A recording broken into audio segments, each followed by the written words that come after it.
Bismillahirrahmanirrahim. Alhamdulillahirabbil alamin wassalatu wassalamu ala asyrafil anbiya'i wal mursalin wa ala alihi wasahbihi ajma'in. Yang saya hormati iaitu Dr. Nur Atira, yang saya kasihi iaitu sahabat-sahabat sekalian. Okey. Saya membuat video ini tentang subjek kajian budaya etnik Malaysia. Jadi, saya memilih tajuk adat dan budaya masyarakat India. Saya akan menerangkan sedikit pengenalan sehingga kesimpulan. Jadi, pengenalan yang pertama mengenai kaum India ini. Kaum India ini kumpulan etnik yang ketiga yang terbesar di Malaysia ini. Jadi, kebanyakan berasalnya daripada selatan India yang berbahasa Tamil yang datang ke Malaysia sewaktu zaman penjajahan British lagi. Jadi mereka datang ke sini untuk apa? Untuk mencari kehidupan yang lebih baik, luar daripada sistem kasta yang diamalkan di India. Jadi kebanyakan yang beragama Hindu ini, mereka membawa budaya mereka tersendiri yang unik serta pembinaan kuil makanan dan pakaian sari yang sangat mewah. Okay, kita pergi slide seterusnya iaitu pendahuluan. Pendahuluan daripada masyarakat India ini, iaitu orang India Malaysia, ialah rakyat Malaysia yang berasal dari India. Kebanyakan mereka ini datang daripada Malaysia untuk apa? Pada zaman penjajahan British, Malaysia lagi adat resam yang diamalkan oleh masyarakat India ini mempunyai banyak persamaan dengan kebudayaan masyarakat Melayu kita sendiri. Jadi sejarah masyarakat India ini, sejarah dia iaitu orang India yang telah datang sebagai hamba ke Malaysia sejak 2000 tahun yang lalu berdasarkan kitab Ramayana yang menyebut mengenai cengkeh, iaitu kitab Ramayana ni yang ditulis dari kurun ke-5 atau 4 sebelum Masihi, itulah 2500 tahun dahulu dia menyebut mengenai cengkeh ini. Jadi penduduk tanah dekat India ini, di tanah Melayu sendiri dan Singapura, sebelum kedatangan kemerdekaan lagi, daripada orang lelaki yang meninggalkan keluarga mereka di India dan Sri Lanka. Jadi seterusnya mengenai apa yang menariknya tentang masyarakat India ini, dia mempunyai tarian yang berbeza-beza. Tarian orang India ini contohnya macam tarian Bharatanatyam dengan tarian Kathak. Tarian Bharatanatyam ini iaitu merupakan salah satu gaya tarian daripada klasik India. Bharatanatyam ini dia merupakan salah satu tarian yang penuh dengan tradisi. Macam-macam tradisi lah. Untuk apa dia menguasai, dia mengambil masa bertahun-tahun kerana pelbagai pergerakan tangan, kaki dan mata yang harus dipelajari demi supaya secara lengkapnya tarian itu. Jadi tarian ini berasal daripada apa? Tamil Nadu yang dibahagikan di bahagian selatan India. Jadi seterusnya saya pergi kepada tarian Kathak.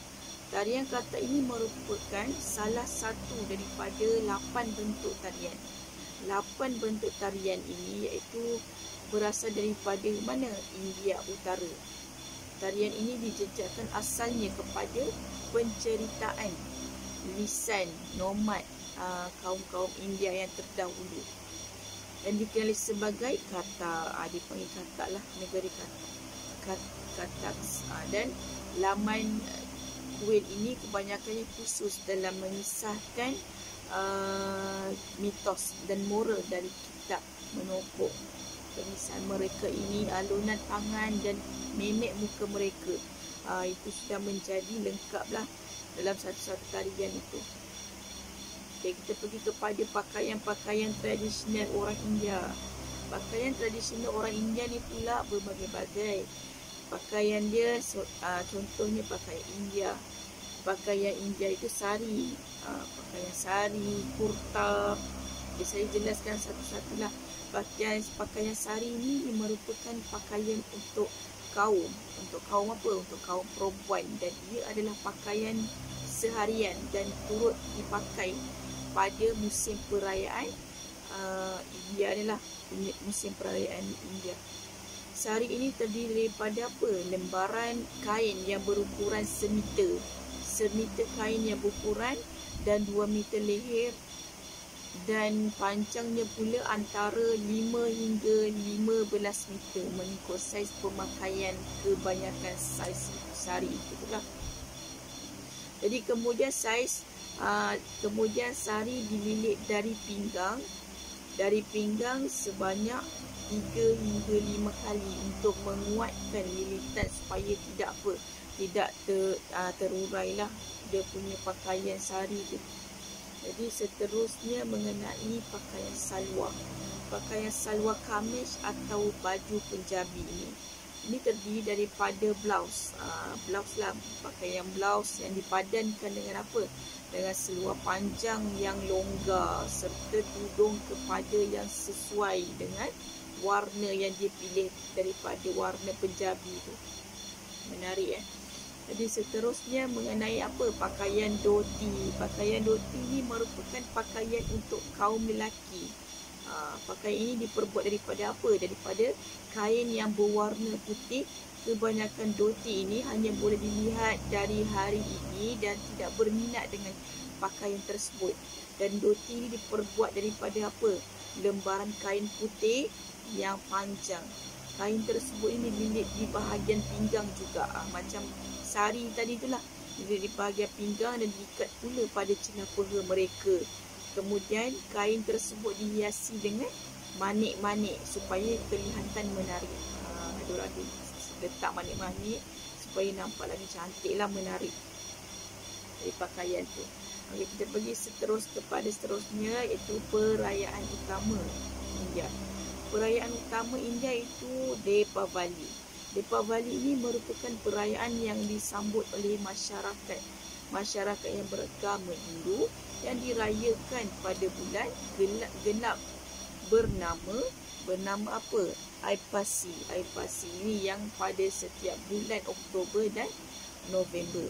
Dan Deepavali ini bermaksud apa? Sebarisan pelita. Sebarisan pelita ini yang dia memasang pelita di setiap rumah dia, dalam rumah, dan penganut Hindu juga percaya bahawa kecerahan akan mengatasi kegelapan. Dia percaya yang kecerahan mengatasi kegelapan, dan kebaikan akan mengatasi kejahatan. Keadilan akan mengatasi kezaliman, dan kebijaksanaan akan mengatasi kejahilan. Waktu kunjung-mengunjung di rumah kaum keluarga akan dilakukan selepas selesainya bersembahyang. Lepas diorang selesai solat sembahyang tu, jadi diorang mengadakan sambutan Deepavali bersama-sama ahli keluarga dan sanak saudara lah. Okey, seterusnya iaitu Hari Thaipusam. Hari Thaipusam ini dia merupakan perayaan yang disambut oleh mereka yang beragama Hindu juga di seluruh dunia. Bagi apa? Bagi dia menghormatilah dewa Hindu mereka ni, Dewa Murugan namanya, atau juga dikenali sebagai Dewa Subramanyam. Thaipusam ini dirayakan pada apa? Pada bulan Thai. Bulan Thai ini bulan ke-10 dalam kalender Tamil. Pada hari Thaipusam itu juga bulan penuh dengan melintasi bintang terang, pusam dalam zodiak Sengke ni, Sengse ni. Kita pergi kepada seterusnya itu Tai Ponggal. Tai Ponggal ini juga berasal daripada apa? Perkataan itu perayaan semasa musim manuai yang diraihkan secara meluas oleh masyarakat etnik Tamil itu sendiri. Dekat mana? Tamil Nadu, Sri Lanka, Malaysia, Singapura dan lain-lain. Jadi Ponggal dalam bahasa Tamil ni dia bererti apa? Dia melimpah luah. Melimpah luah ini susu lembu yang melimpah luah apabila dipanaskan dalam periuk tu. Dalam periuk dia panaskan dan dia melalui dia menggunakan tanah liat lah, melambangkan apa? Kekayaan yang melimpah luah itu. Tai Ponggal ini dirayakan ketika masa menuai secara tradisi yang bertujuan untuk apa? Berterima kasih kepada Dewa Matahari. Itulah tujuan mereka. Okey, seterusnya iaitu mengenai adat resam perkahwinan kaum India. Adat resam perkahwinan kaum India ini ada 9 lah. 9 yang pertama melalui merisik dulu. Yang kedua kunjungan ke rumah pasangan tu. Yang ketiga ikat janji atau nikayam. Yang keempat parisam. Yang kelima kad jemputan. Yang keenam penyediaan tali. Yang ketujuh mukur takal. Dan ke-8 upacara kanggenam. Ke-9 pula iaitu perkahwinan.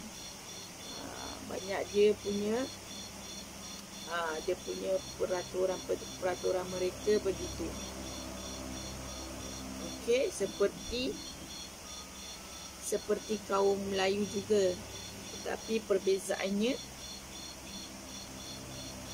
kaum Melayu ini ada merisik, bertunang dan sebagainya. Okey, secara kesimpulannya iaitu Malaysia yang terdiri daripada masyarakat majmuk ini membolehkan rakyatnya untuk dia memahami dan dia menghargai keunikan setiap kaum itu, setiap etnik di Malaysia. Jadi meskipun kaum India ini merupakan satu daripada kaum yang rasmi di Malaysia, tetapi masih terdapat setengah masyarakat yang kurang memahami akan budaya. Budaya apa? Budaya adat resam etnik orang India ni. Dan setengahnya tempat dan kawasan dihuni oleh kelompok masyarakat yang berbilang kaum, yang berlainan. Agama Cina, India, Hindu, Buddha dan lain-lain. Jadi masyarakat ini menetap bersama berdasarkan peratusan kaum penghuni yang tinggi. Okay, sekian daripada saya. Moga apa yang saya sampaikan ini dapat serba sedikit input lah. Yang baik itu datang daripada Allah dan yang kurang itu datang daripada saya sendiri. Sekian, terima kasih. Wassalamualaikum warahmatullahi wabarakatuh.